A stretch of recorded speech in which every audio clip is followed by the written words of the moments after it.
जिंदाबाद जिंदाबाद जिंदाबाद जिंदाबाद जिंदाबाद नरेंद्र मोदी जिंदाबाद जिंदाबाद जिंदाबाद नीतीश कुमार जिंदाबाद जिंदाबाद जिंदाबाद नरेंद्र कुशवाहा जिंदाबाद जिंदाबाद जिंदाबाद जिंदाबाद मांझी जिंदाबाद जिंदाबाद जिंदाबाद बेटा दावी जिंदाबाद जिंदाबाद जिंदाबाद।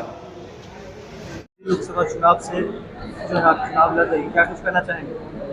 वैशाली के जनता के सबसे पहले तो आपको बहुत बहुत धन्यवाद। अपने मतदाता मालिक के आपके माध्यम से चरण स्पर्श अब मैं कहना चाहूँगी कि फिर से हम पर विश्वास करके हमारे आदरणीय प्रधानमंत्री जी चिराग पासवान जी हम पर आस्था जताए हैं, तो उनके विश्वास पर मैं खड़ी उतरूँगी। मैं चाहती हूँ कि हमारे वैशाली लोकसभा के तमाम जनता एक एक वोट हेलीकॉप्टर छाप पर दे के हमारे प्रधानमंत्री जी के लिए एक माला गूंथ के यहाँ से बीना देवी के रूप में भेजा जाए, ताकि देश के प्रधान तीसरा बार प्रधानमंत्री हमारे भाई नरेंद्र मोदी जी बने। चुनाव का आपकी बार क्या मुद्दा है? चुनाव का मुद्दा जो विकास तो हुआ है 5 साल में, जो बाकी है उसको करेंगे। मुद्दा रहेगा जो एयरपोर्ट पता ही, उसके बाद हमारा वैशाली जो है एक विधानसभा वैशाली का, उसमें जनतंत्र की धरती है, तो वहाँ भी पर्यटन स्थल के लिए चयनित हो, ताकि बहुत सारे लोग हो। एयरपोर्ट अगर बन जाता है तो जैन धर्म के लोग बहुत आएंगे। पटना से आने में 2 घंटा लग जाता है, 1.5 घंटा, तो लोग को दिक्कत होता है। अगर पता ही हवाई अड्डा बनता है तो इससे वैशाली को भी बहुत लाभ होगा, पर्यटन में बहुत लाभ होगा। रामा सिंह सांसद के द्वारा जो है पंचायत को गोद लिया गया है, सांसद रामा सिंह। अब पुराने बात को हमको नहीं पता है, हम अपने रीजिंग में जो कर रहे हैं। 5 साल बीत गया, हाँ हाँ, लेकिन वहाँ आज भी जो है लगभग 800 घर है, लेकिन एक भी शौचालय नहीं है। क्या कहना? ऐसा तो मुझे नहीं लगता है कि ऐसा हो सकता है, तो मैं जाके पता करूंगी। अगर ऐसा है तो मैं शौचालय बनवाऊंगी। मेरे द्वारा तो बहुत सारा शौचालय बनवाया गया है इस एरिया में, जैसे पंचायती राज से बनाया गया है, बहुत सारे शौचालय बनाए हैं। आपको तो देखने को भी मिलेगा। यहाँ यात्री सेट आप देखें, पहले था यात्री सेट बना है, गेट बना है, रोड बना है, छठ घाट बना है पवनैतिन के लिए, जो हम लोग के हिंदू धर्म में सारे लोग छठ करते हैं।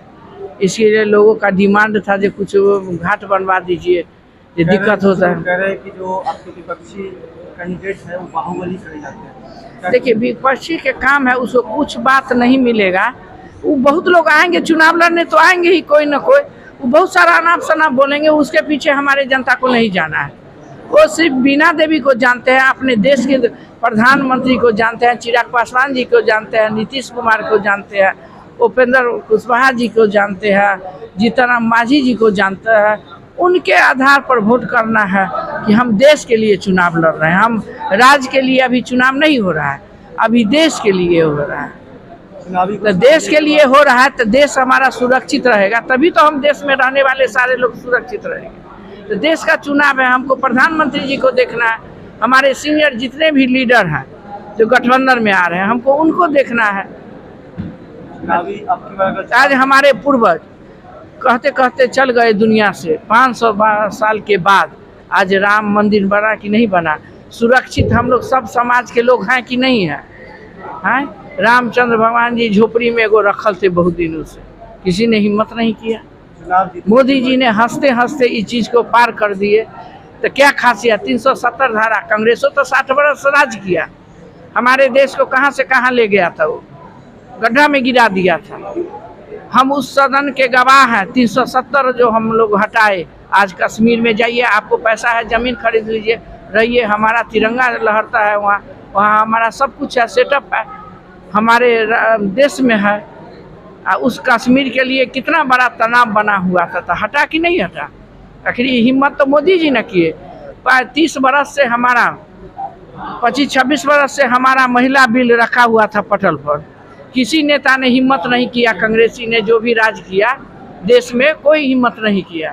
भाई नरेंद्र मोदी जी हिम्मत किया, उसका हम लोग साक्षी बने हैं। जब अभी महिला बिल पास कर दिए, 33% महिला को आरक्षण मिला। अभी तो इस बार लागू नहीं हुआ है, अभी तो तुरंत 2 महीना पहले पास हुआ है, फरवरी में।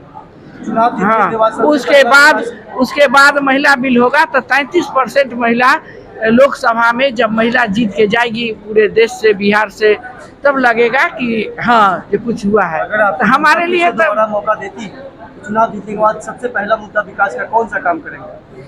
सबसे पहला मुद्दा रहेगा जो एयरपोर्ट रहेगा, स्वास्थ्य रहेगा, शिक्षा रहेगा। जो जहाँ जहाँ भवन नहीं है भवन बनवाएंगे।